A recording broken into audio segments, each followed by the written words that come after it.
this being a court of law, but nevertheless you can see joy on especially on the face of Honorable Aden Duale there. You can see him smack in the center of that shot. And of course, some of his supporters making phone calls. Let's take you through the reasoning of the judge in this particular case. That is Hedwig Omudi rather. She stated that in terms of the matters that were brought in the petition, allegations that IEBC employed partisan agents, that was dismissed by the court. No voter was denied the right to vote, and that was also dismissed by this court.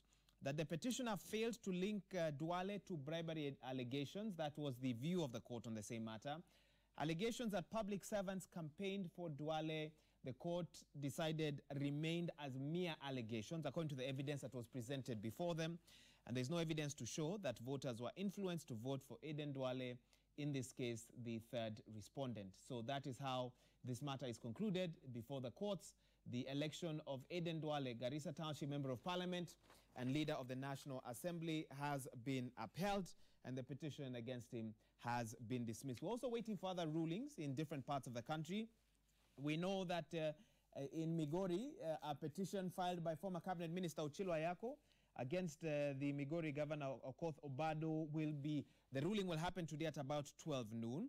We know in Kisii that 2 voters will know whether their petition against Kisii Governor James Ongwae will be upheld or cast. They are seeking the nullification of his election on grounds that he tampered with the election process, mainly using county funds in this campaign. This is something that we are following for you closely. We'll bring you more details on that as and when we get them. We're also following for you another matter in Uasin Gishu County, where we know that this morning a high court is expected to make a ruling on the petition that was filed by voter Sami Kemboi seeking nullification of Marakwet East parliamentary election on the basis that it was marred with massive irregularities. They are challenging the election of MP Kangogo Bowen.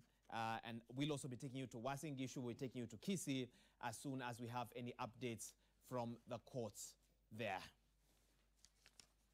All right, many thanks indeed for keeping it Citizen TV. We carry on with Citizen X. So let's tell you briefly what you can expect today in the program, this being your one-stop shop for updates from Kenya and across the world.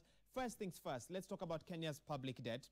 It has, for the first time, exceeded the 4.5 trillion shilling mark, reflecting the government's increasing appetite for loans, despite recent warnings over the pace at which the debt is accumulating.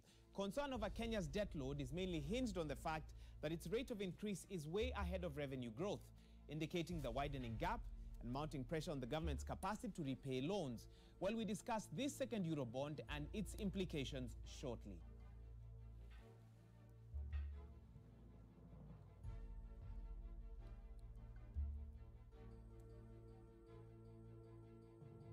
On our agribusiness segment today, we discuss strawberry farming in Uasin Gishu County. What are the big opportunities and challenges of growing this high-value crop?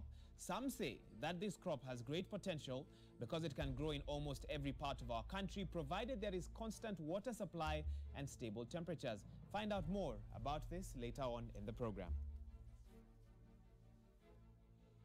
And finally, football fans will get the opportunity today to view the FIFA World Cup trophy at the Kenyatta International Convention Center before the plane carrying this 36-centimeter tall piece of silverware leaves tomorrow for Maputo, Mozambique. Now, this is the third time the trophy passes through Nairobi, following similar stops in 2010 and 2013, ahead of the World Cup tournament in South Africa and Brazil, respectively. Valued at an estimated 1 billion Kenya shillings, the glittering trophy is on an international tour to promote this year's tournament, which begins in June in Russia, of course, by which time it would have visited 51 countries and 91 cities.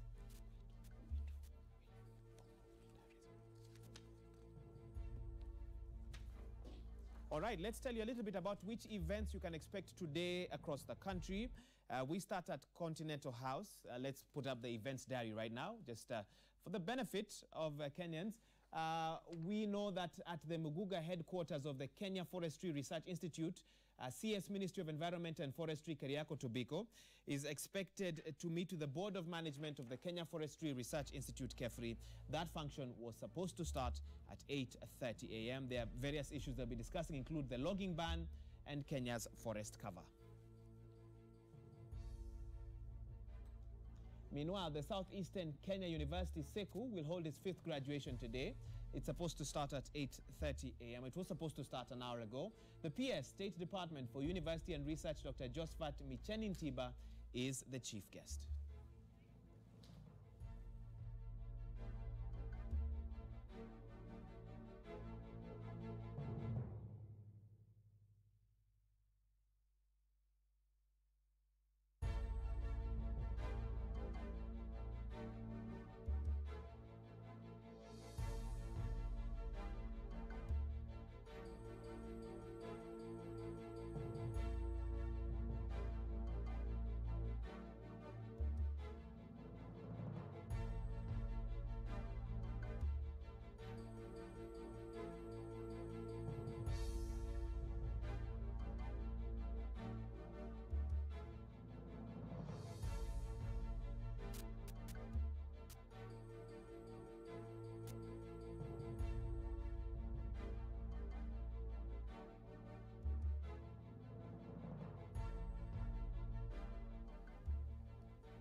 All right, these are some of the big stories making headlines today. The Inspector General of Police, Joseph Boynet, has ordered for the arrest of protesters who paralyzed transport along the Nakuru-Naivasha highway.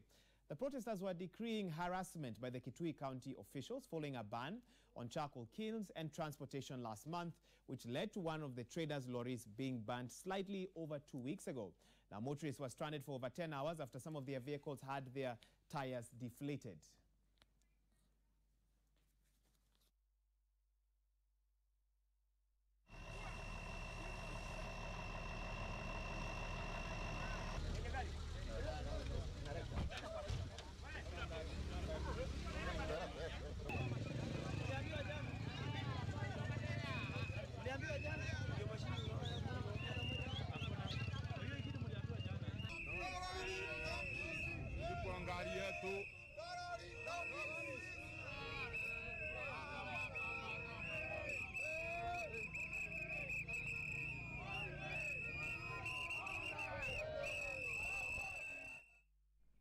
Meanwhile, a 16-year-old boy is nursing serious injuries after he was allegedly attacked and injured by suspected illegal criminal gang members in Likoni constituency.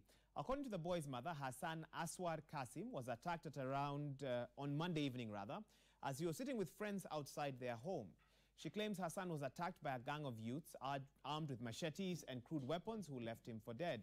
The boy is said to have sustained serious head injuries, including a fractured right leg and right hand. The family members, who are accompanied by Mombasa human rights activists, among them Julius Ogogo, are demanding that police act on this matter. Aswari, kimbia, utauawa. Nikamwambia nitakimbia vipi, mimi nishavunjwa mguu tayari. Yule mwingine akanipiga mbao ya shingo mwanzo, kafura tayari hapo hapo. Mwingine akatoa chuma akanipiga cha mdomo, akanitoa meno yote, akanitoa jino na wengine acheza tayari. Alafu wale wakasema, hapa Nkoneta utamuua, tutaonekana, tutajulikana sisi ndo tunamuua. Twende tukamuue kule kwenye kiza kule. Sasa yuko hali ya kukata roho kabisa. Alimwaga damu mpaka kawa iwatetemeka, iwafanya kama yuwaenda huyu. Hii si haki, si haki. Naomba haki itendeke. Well, we certainly hope the police will get to the bottom of that matter. We want to recap our breaking news that we continue to update you on. The election of Aden Duale, Garissa Township Member of Parliament, and of course leader of the National Assembly, has been upheld. The petition was dismissed, and of course the petitioners were asked to pay 6 million Kenya shillings. The judge in this matter, Hedwig Omudi, took a look at various matters that formed the particular petition, and all of them were dismissed, including allegations that IEBC employed partisan agents, no evidence to show that voters were influenced to vote, among other things. So Aden Duale can now breathe easy, knowing that his election petition has been dismissed. His victory after the August 8th election has been upheld. All right, let's get to our big interview now. As we mentioned earlier, we're talking Kenya's public debt. For the first time, it has exceeded the 4.5 trillion mark, reflecting the government's increasing appetite for loans despite recent warnings over the pace at which the debt is accumulating. Concern has grown over Kenya's debt load, which is mainly hinged on the fact that its rate of increase is way ahead of revenue growth, indicating a widening gap and mounting pressure on the government's capacity to repay loans. We now want to get into that particular discussion. Let me introduce each of my guests in studio. We have Peter Kamunyu, who is a financial advisor with Jupet. Welcome to the program. Thank you. We also have Caleb Mugendi, an analyst with Saiton. Welcome to the program. Thanks. And we're also joined by Victor Otieno, the Director of Research and Innovation at Wild International. Welcome to the program, each of you. Very quickly, let me get reactions from each of you. Peter, what was your reaction when you first heard that Kenya has picked up a second Eurobond priced at 200 billion Kenya shillings? Thank you very much for this opportunity. Number one is, it saddens me a lot, especially when we have a debt and we talk about it in broad daylight. I think most of us has debt and live on debt, but sometimes you don't actually go broadcasting how much you have borrowed from bank to actually finance some of the investment that you have. But as a country, we have an attitude. Two, debt, yes, they sustain development, they sustain investment. But the truth of the matter is, this country, we have one serious issue. We will not develop because we have incurred debt from abroad or locally. The truth of the matter is, economically, saving is equals investment. Today, if you ask the Kenyan government, Treasury or CBK, how much money they have saved so that they can translate that into investment, they will tell you we are depending on bridging our gap in terms of budget deficit by looking outside. Truth be told, there are ways of financing deficit. Let us take it to Wanjiko and a family. Whenever they have a deficit as a family, is the quick solution fixing it with a debt? They look at some of the things they do. Spending money on Saturday night out, spending money on 2 cars, they are fueling to work. And you're using that to equate that to where Kenya is. Could Kenya have looked at where the economy could have tightened its belt? Yes, they have a lot of loopholes. Briefly, let me ask you, do you think this second Eurobond was necessary, in your opinion? Yes or no? No. However, we were in a crisis. Number one, we are paying off a debt, using that debt. Two, we are trying to fast track some of the projects that we initiated 2 years, 3 years ago, like the standard radio gauge. However, some of the things that we are doing, it is possible for us to be a little bit patient, not to incur debt, and not to teach, and not to mortgage our country, not to mortgage our kids. Okay. That, yes. Okay, let me allow Caleb also to come in. Caleb, let me get your first reaction and also your thoughts on whether this second Eurobond was really necessary or not. Well, we had expected the government to try go for the Eurobond way this year in terms of in order for them to show up their foreign borrowing. However, in terms of whether we really need it as a country, our debt levels have increased. We are way past 50% debt to GDP. And this is worrying as a trend, because we're coming into the habit of borrowing taking a new Eurobond every regime, let's say like after every 5 years. Because of this, then we think that the Eurobond it's appropriately timed. However, it's not as good to the economy as the previous one, owing to now we have a larger burden in terms of interest payments. We're spending a lot of revenue that we collect on interest payments, close to 20% right now. And that is putting a strain. This Eurobond is supposed to actually go into the development of the country and the economy. And aside from that, it's being used to pay over the maturing debt. Could we have looked for alternative sources of funding? Do you think we had other options? Or Yes. were our backs against the wall, to use that phrase? We did. We had the option of the consortium of banks. However, as we know, that didn't play out as possibly the government had anticipated, owing to some of the banks didn't want to extend. This is because also in terms of our credit worthiness and our credit ratings, we've come down. We've been downgraded by Moody's of late. The IMF has declined to extend its facilities to us, owing to the same issues of how we're spending our debt, and also how we're financing our budget. And we have a huge budget deficit that we're now using this debt to fund, to plug. Okay, let me bring in Victor. Same question to you, your reaction to this, and also your thoughts on why would government continue borrowing such large amounts, yet if you look at our expected revenue over the next 10, 15 years, a lot of analysts find it hard to figure out where are we going to get the money to repay this particular loan. So if you look at how much we've borrowed, if we look at the interest, many ask, can Kenya really generate enough revenue to comfortably pay this particular debt? So let me get your reaction and your response to that question as well, Victor. Thank you very much, Maura. I think as a society, we are burying our heads in the sand, in the sense that we are using debt, or we are using money borrowed to solve issues that we don't want to solve. So we have inefficiencies in government, we have corruption, and we have other things that are happening on the ground that we don't want to go down, deep down, and actually address those issues. So what my reading from the situation is, we are incurring debt to try solve some of the pertinent issues that our society faces. So I think if we don't really delve down or go deep and really address the issues that are really paining the country, then we will see the cycle will not end. Give us an example of those issues.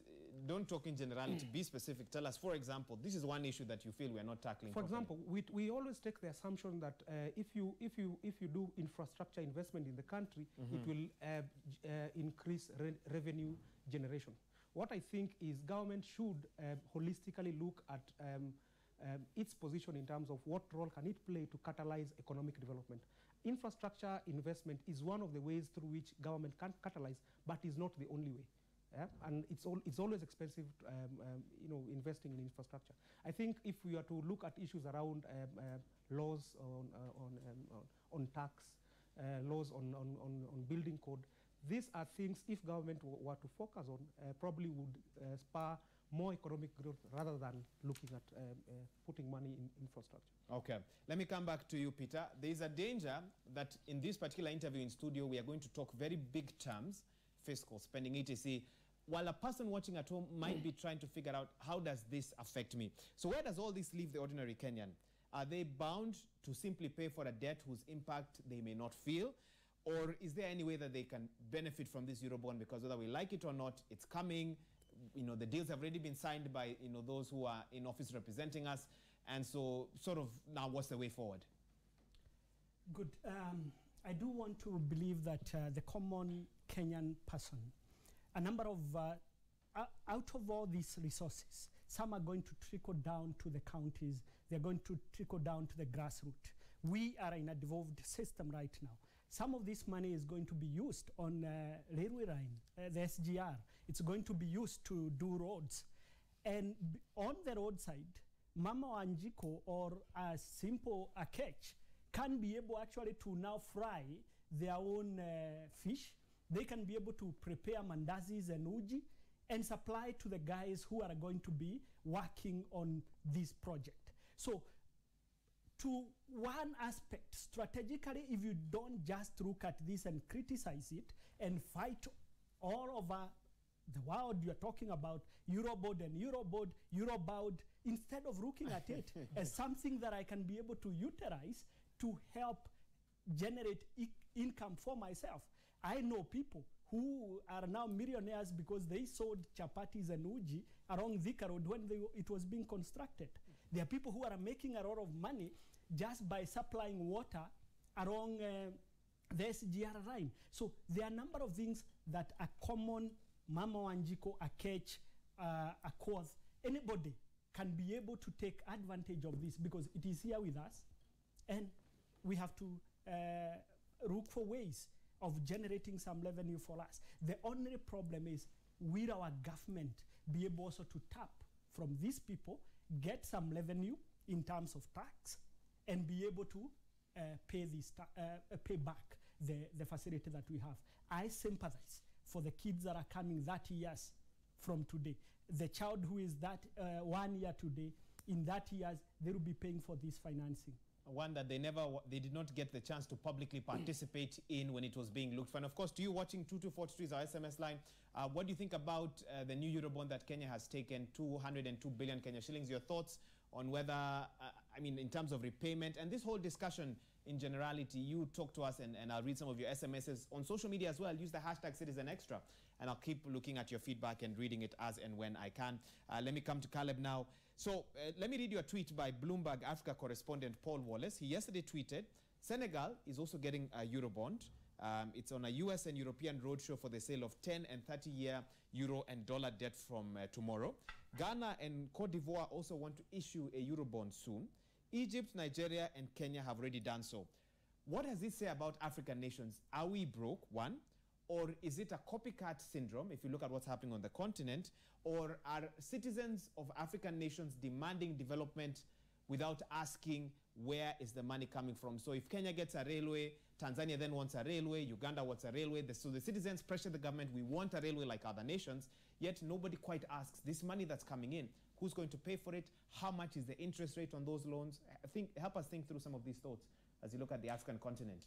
Yes, well, we know that Africa is termed as the new emerging frontier place to be. So that's one of the reasons why a lot of governments have turned to debt in order to fund their ambitious infrastructure projects, their ambitious visions.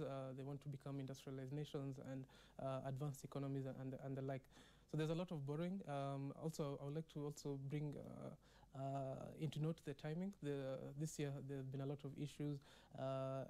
That's also because advanced economies are on, I would say, increasing the interest rates. So if you wanted to price in Eurobonds, you should have done this before interest rates in developed countries become too high. So that's in terms of the interest payment that you're going to pay on your Eurobond. So that's why there's a lot of timing, and that's why the timing has come in this year before, so that you can pay less on the debt that you take. Mm-hmm. So as African countries and citizens, they all want to fund their growth through debt.